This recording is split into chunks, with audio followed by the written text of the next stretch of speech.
right, plowing our way through Hebrews. You want to know about the New Covenant? Go to Hebrews. I'll go to the Old Testament first, the Hebrew Bible, Jeremiah 31, and then come back to Hebrews to see if it's quoting it accurately and reflecting upon it corroboratively, accurately. That's the proper order of things, but you want to get the short version of it? Hebrews.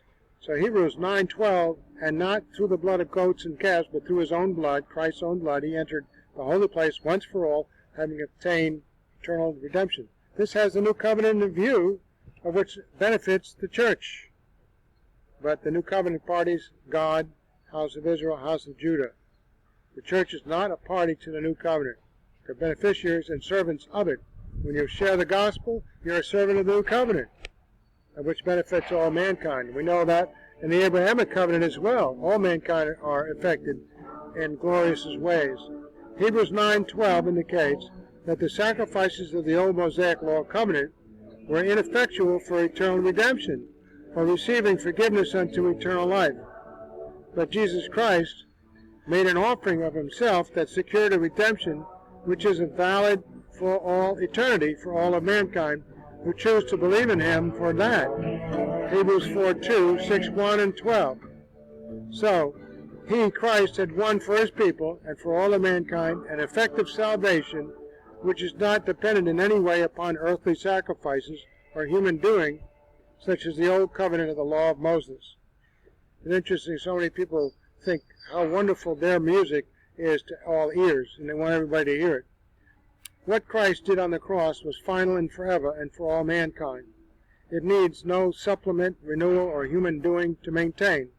The phrase in Hebrews 9:12, rendered once for all, is an emphatic expression underlying the decisive character of Christ's saving work for all mankind. There is no need for repetition, and redemption is the process of setting one free by the payment of a ransom price, in this case being set free from the eternal consequences of sin by the death of Jesus, i.e. by his substitutionary atonement, and this through a moment of faith. In Hebrews 9:13, the author turns again to the Levitical sacrifices, the old covenant of the law of Moses. In a law is found the availability of an external and temporal purification from sin through ritual and ceremony, not an intrinsic and eternal one through faith alone, as is available through the sacrificial blood of Christ unto eternal redemption.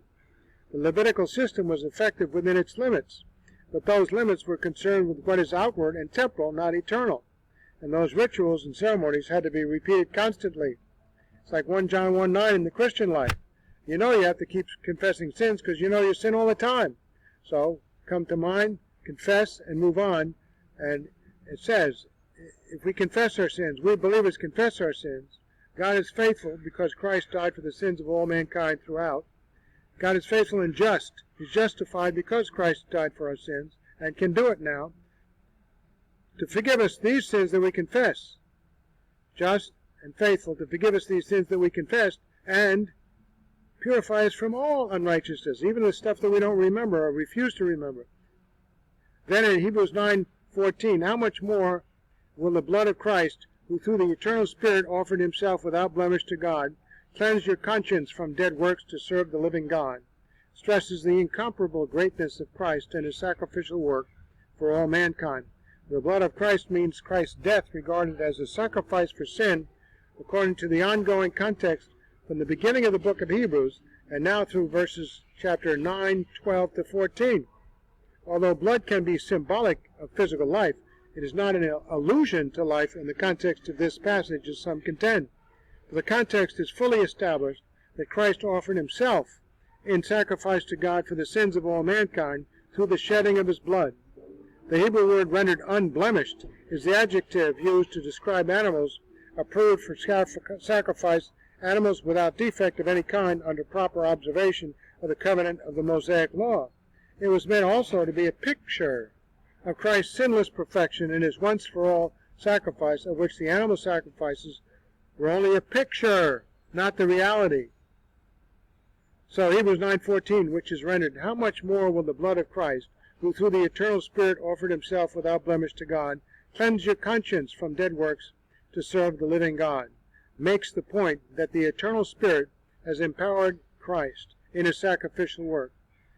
The phrase rendered the eternal Spirit is another name for the Holy Spirit.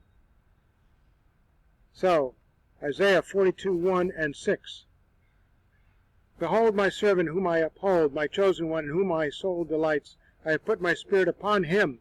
In his perfect humanity he will bring forth justice to the nations. I am the Lord. I have called you in righteousness. I will also hold you by the hand and watch over you. Talking about Jesus Christ, the Son of God in his perfect humanity. And I will appoint you as a covenant to the people. There you go, the new covenant, as a light to the nations. What did Hebrews pick up on? This very thing. Passages in Isaiah chapters 42, 49, 50, 52 to 53. Master them all. Have the servant of the Lord, who is Christ, not Israel, who is Christ, as accomplishing the ratification of the new covenant through his substitutionary atonement for the sins of all mankind, to provide for the availability of redemption and salvation for a future generation of who? Israel!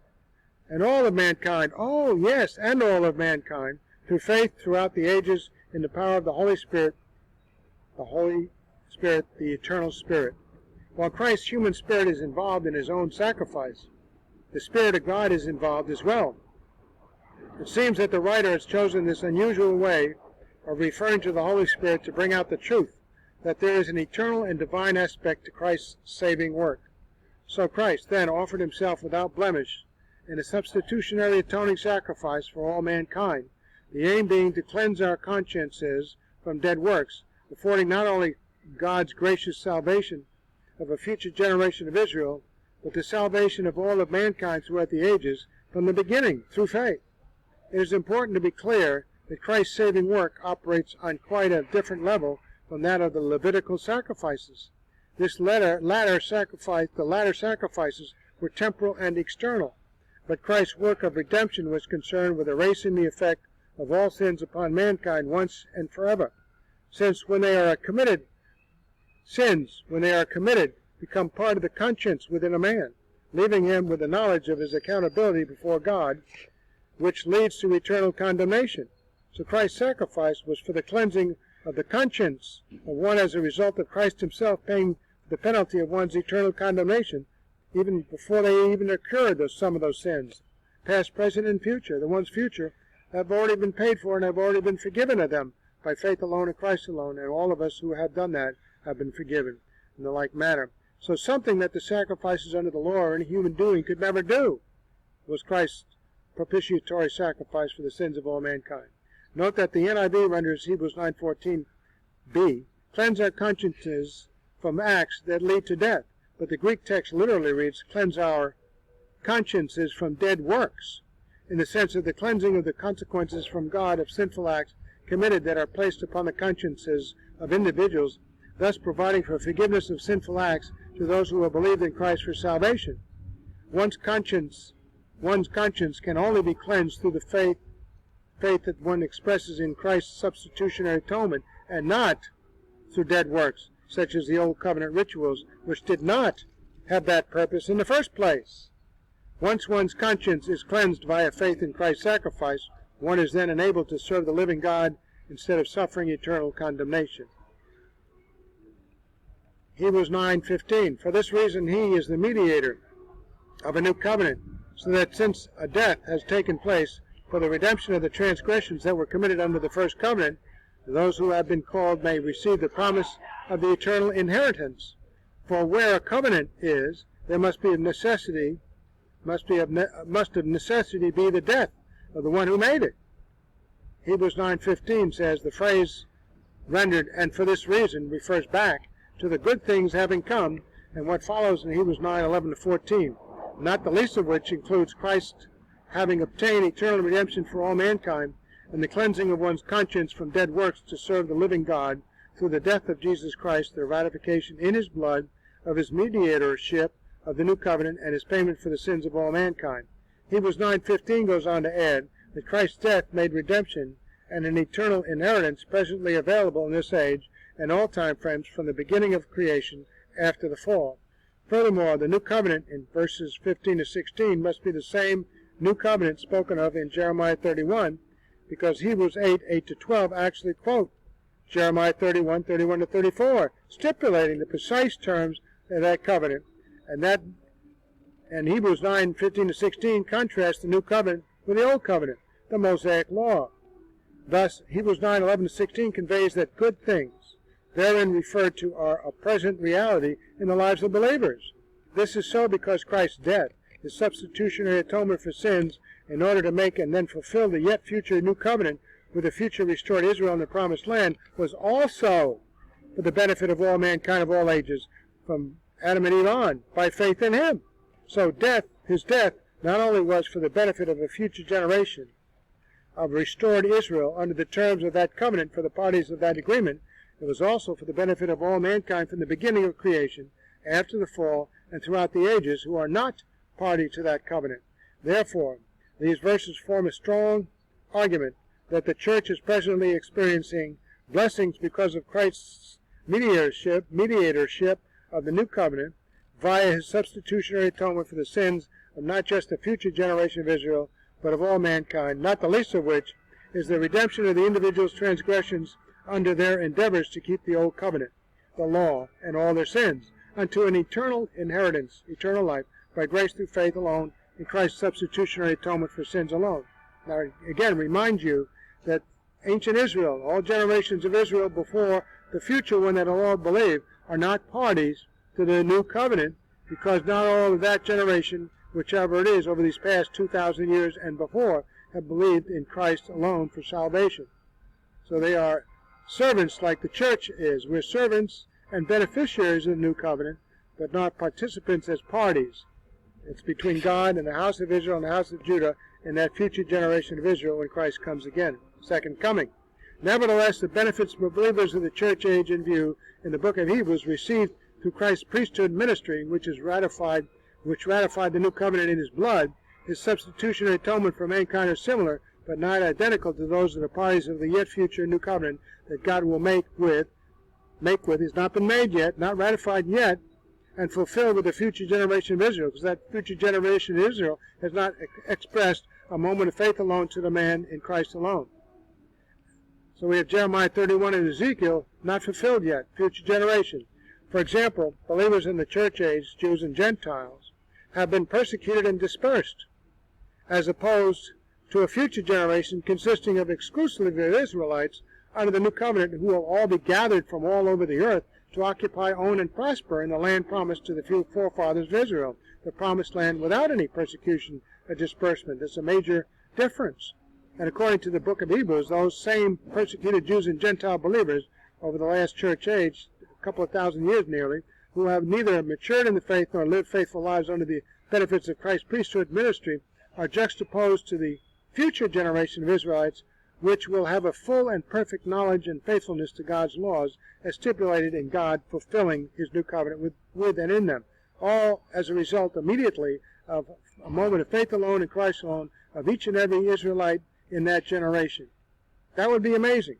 But God has set apart the church for its own particular destiny. I prefer to be where God has destined me. Hebrews 9:15 furnishes further evidence that Christ's mediatorship of the new covenant, his substitutionary atonement for the whole world, is by virtue of including all of mankind, an ongoing reality in the church age. This church age is not imaginary, it's an ongoing reality, but mankind is not experiencing the reality of the fulfillment of the new covenant as many contend. Come on, we're not perfect. We don't know the Bible perfectly. There's so much argument over what verse says what. So we're not experiencing the reality of the fulfillment of the new covenant itself, to which they are not a party anyway, the church, which fulfillment is yet future exclusively with a future generation of Israel who's a party to that covenant. How many times do I have to say it? As many times as it takes. That there are present benefits to Christ's mediatorship of the new covenant is supported by the present tense verb estin, rendered he is. In the phrase in Hebrews 9:15, he is the mediator of a new covenant. Those words indicate that Christ is presently the mediator of the future new covenant, in the sense that his substitutionary atonement for the sins of all mankind has ratified the new covenant, justifying God's future unilateral fulfillment of that covenant exclusively with a future generation of Israel, so that Israel, that generation, can be justly fulfilled without Israel's participation, but by God alone. This is unilateral.